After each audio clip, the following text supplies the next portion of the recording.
Всем привет, на связи Фаноуман. В игровой индустрии, как и в бизнесе, работает жесткое правило естественного отбора. Если продукт плохой, кривой или скучный, он умирает.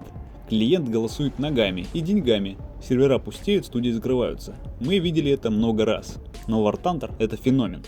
Игра живет уже 15-й год. У нее отличный онлайн, огромная прибыль и картинка, которые в плане детализации техники позавидуют многие AAA проекты. Казалось бы, перед нами идеальный продукт, доказавший свою жизнеспособность на практике. Но почему тогда каждый второй ветеран проекта называют его помойкой? Почему форумы и тот же Reddit завалены ненавистью, а слово «удовольствие» в чате звучит как сарказм? И главное, почему, несмотря на все это, мы продолжаем возвращаться в этот проект? Я и сам бросал его более чем на год, и только анонс пехоты вновь пробудил во мне любопытство.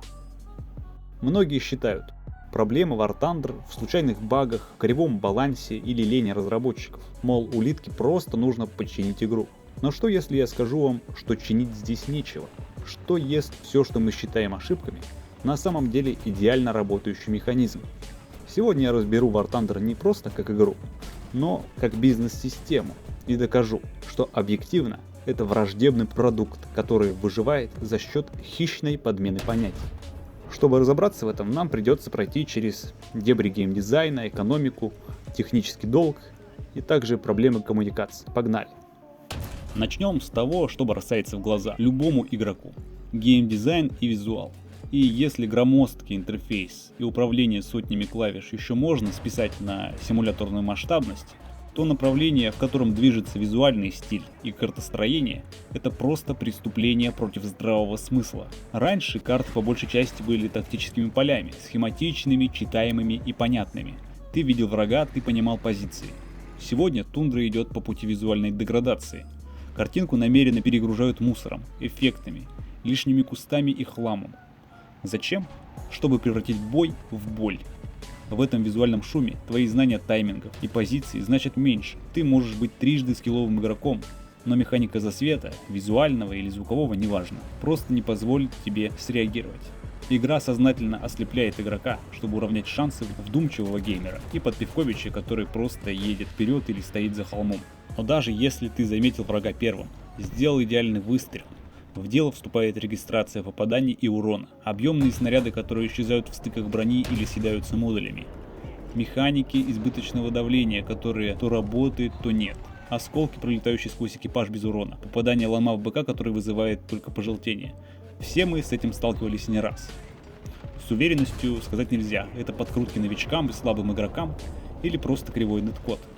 Но результат один. Твое мастерство обесценивается.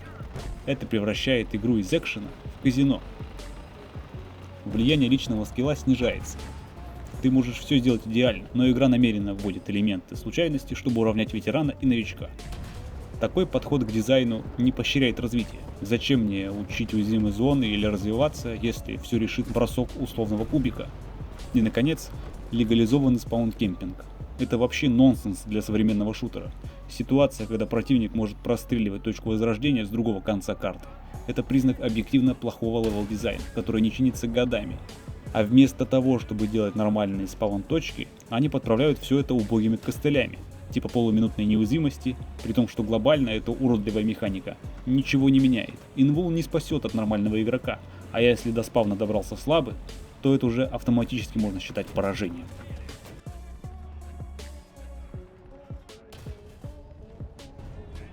Перейдем к самому главному, к экономике. Здесь War Thunder использует модель, которую можно назвать механикой фрустрации. В нормальных играх вы платите за визуал, за дополнительный контент, интересные механики и так далее. В War Thunder вы платите за базовый функционал. Вот, например, вы выкачиваете танк, заходите в бой и замечаете, что у вас нет ни ремкомплекта, ни нормального огнетушителя, то есть любое попадание в казну или двигатель — это для вас смерть. При этом вы не можете отыграть полноценно, потому что у вас даже нормального снаряда нет. Это не челлендж, это искусственно созданная проблема. Разработчик отрезает у вас часть геймплея и говорит: страдай или плати за модули. Второй пример. Разница между бесплатными экипажами и асами за голду колоссальная. Скорость перезарядки, наведение, живучесть. В бою двух одинаковых танков победит тот, кто задонатил в экипаж больше. Это буквально элемент pay to win, замаскированный под прокачку. Третий пример. Цена ошибки.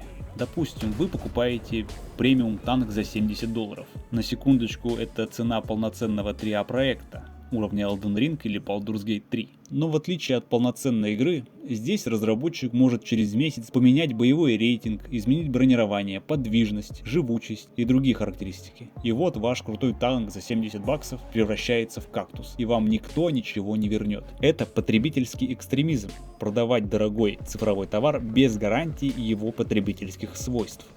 По итогу мы видим, что экономика игры построена не на поощрении, а на наказании.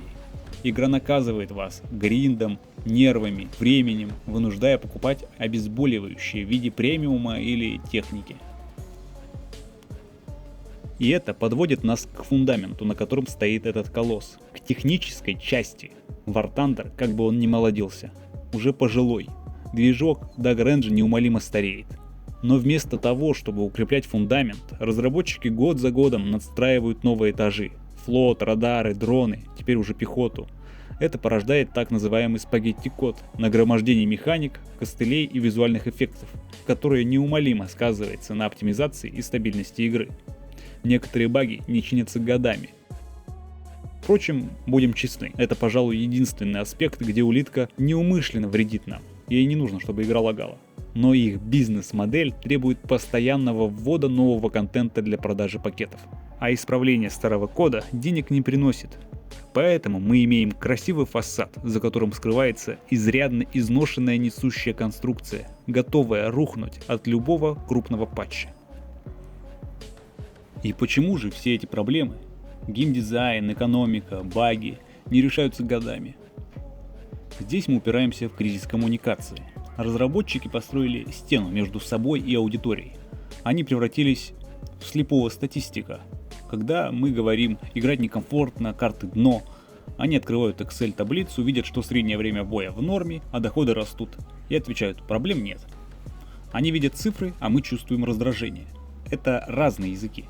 И единственный момент, когда они начинают слушать, это когда падает онлайн или рейтинг в Steam, как во время бунта 2023 года. Это доказывает, что они воспринимают нас не как партнеров, не как клиентов, а как ресурс. И пока этот ресурс течет молча, ничего меняться не будет. Так почему же, зная все это, про казино вместо скилла, про фрустрацию вместо фана, про баги и игнор, мы не уходим? Ответ прост и печален. Монополия. Gaijin Entertainment прекрасно понимают свое положение на рынке. В нише полуреалистичных танковых и самолетных боев у War Thunder просто нет конкурентов. World of Tanks — это чистая аркада с хп-барами. Симуляторы вроде IL-2 или того же DCS слишком сложны для массового игрока. War Thunder занял идеальную середину, и разработчики этим цинично пользуются. Они знают, вам некуда бежать. Именно отсутствие конкуренции позволяет им выстраивать эту враждебную бизнес-стратегию. При желании они могут закручивать гайки экономики, вводить pay to win и продавать забагованные премы за $70. Потому что знают, завтра вы все равно нажмете кнопку в бой, просто потому что альтернативы нет. В итоге, хочу сказать, War Thunder — это феноменальный технический продукт, который попал в руки к эффективным менеджерам. Это игра, которая могла стать шедевром, но стала сервисом по продаже решений искусственно созданных ею проблем. С вами был Фаноумен, берегите нервы, они не восстанавливаются. До связи.